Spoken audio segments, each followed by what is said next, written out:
के बारे में कट ऑफ की बात मैं कर दूं कि कट ऑफ की अगर बात करें तो अब तो बीएड बाहर है कंफर्म।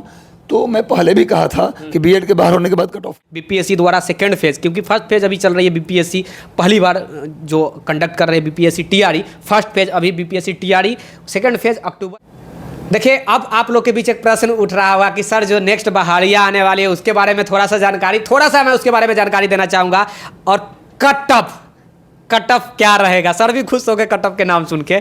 और क्योंकि आप लोग के पास प्रश्न था पहले बीएड को इंक्लूड करके, एक संशय था कि बीएड शायद रहेगा नहीं रहेगा, अब क्लियर कट हो गया नहीं रहेगा बीएड। तो कट ऑफ क्या जाने की संभावना है, आप लोग के बीच में उत्सुकता होगा, जानने की इच्छा होगी, और वही उत्सुकता को लेकर आपके प्रश्नों को जवाब देने के लिए मैं आया हूँ। और आज दूसरी बात सर को बहुत बहुत धन्यवाद सर जुड़ने के लिए। नहीं, थैंक यू सो मच। आप इतनी मेहनत कर रहे हैं, हम तो यहीं रहते हैं, आप आते हैं जो आपके माध्यम से बच्चों तक इन्फॉर्मेशन पहुंचता है। तो अभी बैठक ख़त्म हुआ और आयोग की तरफ से फाइनली निर्णय ले लिया गया कि अब बीएड वाले पीआरटी में शामिल नहीं हम लोग करेंगे। लेकिन एक आश्वासन दिया गया जो कि बहुत बड़ा आश्वासन है कि अगले ही महीने कन्फर्म कर दिया गया कि अगले महीने फर्स्ट या सेकेंड वीक तक, अक्टूबर के फर्स्ट या सेकेंड वीक तक वो 1,70,000 के आसपास वैकेंसी देंगे, जिसमें 6 to 8 में 90,000 के आसपास सीट होगी। ये एकदम कंफर्म हो गया है, मतलब नेक्स्ट मंथ वैकेंसी आ रही है, इसलिए बीएड वाले को उदास होने की भी ज़रूरत नहीं है। तो एक बड़ा निर्णय है आज के लिए बीएड वालों के लिए, निश्चित तौर पर बिहार के युवाओं के लिए भी बड़ा निर्णय है। और ये निर्णय पहले होना चाहिए था, खैर देर आया दुरुस्त आया, निर्णय हो गया। हाँ बिल्कुल, मैं पहले से भी कह रहा था बीएड वाले लगभग बाहर हैं, ये मैं पहले भी कह चुका था, लेकिन आज फाइनली आयोग कर दिया। आयोग को और पहले करना चाहिए, लेकिन खैर देर से किया, लेकिन ठीक है, अब फाइनली ये क्लियर हो गया कि बीएड वाले पीआरटी में नहीं आ रहे हैं। चलिए भैया सर कट ऑफ के लेकर थोड़ा सा जिक्र कर दीजिए, ताकि थोड़ा सा जो कंफ्यूजन में लोग हैं कि सर एक बार अब देखेंगे लास्ट कट ऑफ और उसके बाद तो रिजल्ट 4 दिन बाद रिजल्ट भी आ रहा है सर। 14 तारीख सर, नहीं सर 14 भी डेट कर दिया गया है, 14 नहीं पीआरटी का नहीं, जो भी है हाई स्कूल का 14 तारीख तक रिजल्ट आने की भी घोषणा किया गया है, डेट जारी किया गया। अच्छा, तो इसका मतलब है कि पीआरटी भी 20-22 तक को दे देंगे? पता नहीं सर, जब वो 14 तक, अगर 15 से 18 देना था, 14 को दे देंगे, तो पीआरटी भी 20-22। सर आयोग इतना तेजी में काम कैसे कर रहा है? आज बैठक लिया, बोल रही 14 को हम। देखिए, आयोग के पास बहुत सारे परीक्षाएं होती हैं, तो इस आयोग इतना जल्दी करने का ये मतलब है कि अगर वैकेंसी को फंसाएगी तो आयोग के ऊपर एक लोड होगा। बहुत सारी परीक्षाएं हैं, बहुत सारे रिजल्ट जारी करने हैं, बहुत सारी परीक्षाओं का इंटरव्यू लेना होता है, तो आयोग के पास बहुत काम होता है। जल्दीबाजी करने का मतलब है कि वैकेंसी जल्दी से क्लियर होगा तो आयोग पर से एक परीक्षा का दबाव खत्म होगा, अन्य परीक्षाओं को भी कंडक्ट कराने में आयोग तुरंत लग जाएगा। यही जल्दीबाजी का मेन कारण है। कट ऑफ बता दीजिए आप, लड़का लोग बड़ी। कट ऑफ के बारे में, कट ऑफ की बात मैं कर दूं कि कट ऑफ की अगर बात करें तो अब तो बीएड बाहर है कंफर्म। तो मैं पहले भी कहा था कि बीएड के बाहर होने के बाद कट ऑफ क्या होगा। जो पेपर बॉयज़ का जो पेपर था, no doubt BPSC civil services से भी टफ था, पेपर टफ, सीट ज़्यादा, ऐसे में कट ऑफ जिनका स्कोर जनरल में 53 से 55, 53 भी ज़्यादा मैं बता रहा हूँ, 53 से 55 के बीच में जिसका स्कोर है जनरल में, बॉयज़ जनरल, उनका रिजल्ट हो रहा है। BC2 और EWS का कट ऑफ 48 से 52 के बीच जाने की संभावना है। BC1 की बात करेंगे यानी EBC बॉयज़ की बात करेंगे तो ये आप मान के चलिए कि 44 से 48 के बीच रहने की संभावना है। SC बॉयज़ की बात करेंगे तो 40 के आसपास कट ऑफ उनका रहेगा। ST बॉयज़ की बात करेंगे तो ST का सीट बिहार में कम होता है, तो जनरल के आसपास उनका मेरिट रहता है। तो ये मान के चलिए कि 50 से 52 के बीच में ST का मेरिट होगा। गर्ल्स का पेपर, मैं गर्ल्स का भी कट ऑफ बता दूं, क्लियर कट।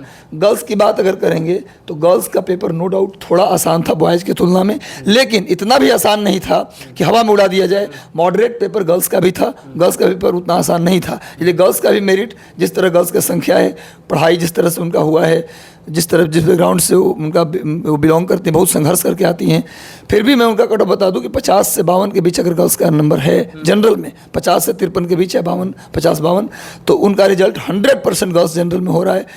अगर आप बात करें BC2 और EWS गर्ल्स की बात करेंगे तो ये बिक्की जी मुझे लगता है 45 से 48 के बीच में रहने की संभावना है।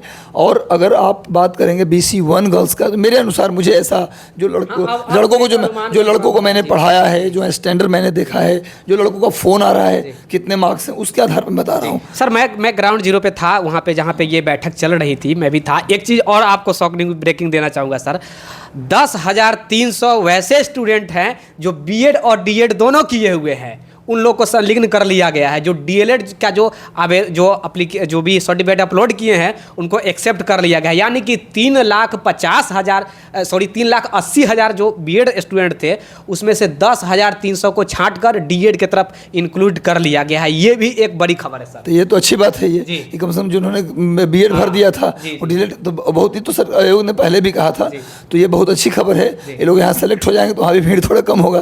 तो गर्ल्स का मैं बता रहा था कट ऑफ, तो BC1 की बात करेंगे तो ये मान के चले कि 40 से 42 के बीच, और 40 के नीचे चला जाएगा SC का कट ऑफ, ऐसा मुझे लग रहा है गर्ल्स में। गर्ल्स जनरल की बात करेंगे तो 48 से 50 के बीच रहने की संभावना है ST में।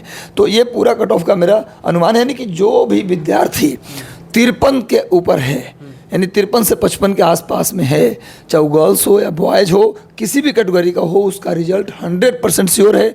और 55 गया मतलब जो नीचे वाला कट ऑफ होगा SC के आसपास का कट ऑफ, वो समझ लीजिए कि 40 से नीचे जाएगा गर्ल्स में और 40 के आसपास रहेगा बॉयज में। कहीं ऐसा भी ना हो जाए कि 75% सीट अगर भरना हो तो इतना भी मान लीजिए कि कहीं कैप भी हटाना पड़ जाए, ऐसा भी हो सकता है, पर इसकी संभावना मुझे कम लग रहा है। तो यही कट ऑफ होगा मेरे अनुसार। तो अभी मान के चलिए कि बस जश्न मनाने का टाइम है, बस 20-22 को हम लोग जश्न मनाएंगे। 10,300 जो कन्फ्यूजन में थे उनको भी अब क्लियर हो गया उनके लिए। तो सभी को शुभकामना हमारी तरफ से, आपके चैनल के माध्यम से भी कीजिए।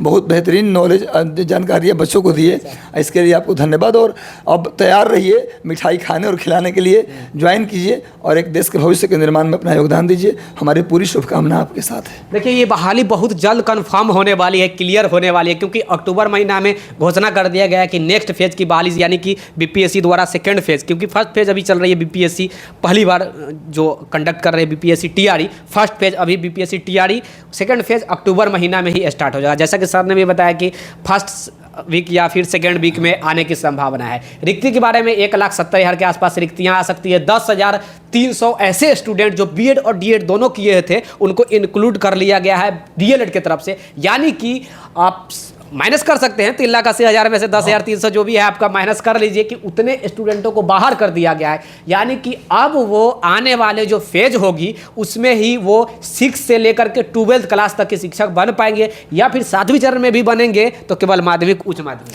जी बिल्कुल जी। तो ये देखिए ग्राउंड जीरो पे हमने जाकर दिखलाने का प्रयास किया था, और धन्यवाद सत्यम जी का भी जो हमारे साथ आज गए, और सर का भी आज धन्यवाद कि आज दो बार हमारे साथ। Thank you so much. मुझे कोई दिक्कत नहीं, बस मैं तो यही कहता हूँ कि हमारा मेहनत कम है और आपका मेहनत, सत्यम जी हैं, आप हैं विक्की जी, आप लोगों का बहुत मेहनत है। क्योंकि ये जो न्यूज़ है ना, पटना के बच्चों को तो मिल जाएगा, लेकिन जो सीतामढ़ी में बैठा है, अरवल में बैठा है, जहानाबाद में बैठा है, दूर दराज के बच्चों को ये न्यूज़ नहीं मिल पाता, और रियल टाइम आप उनको पहुँचाते हैं, इसके लिए दिल से धन्यवाद, आपको शुभकामनाएँ। Thank you.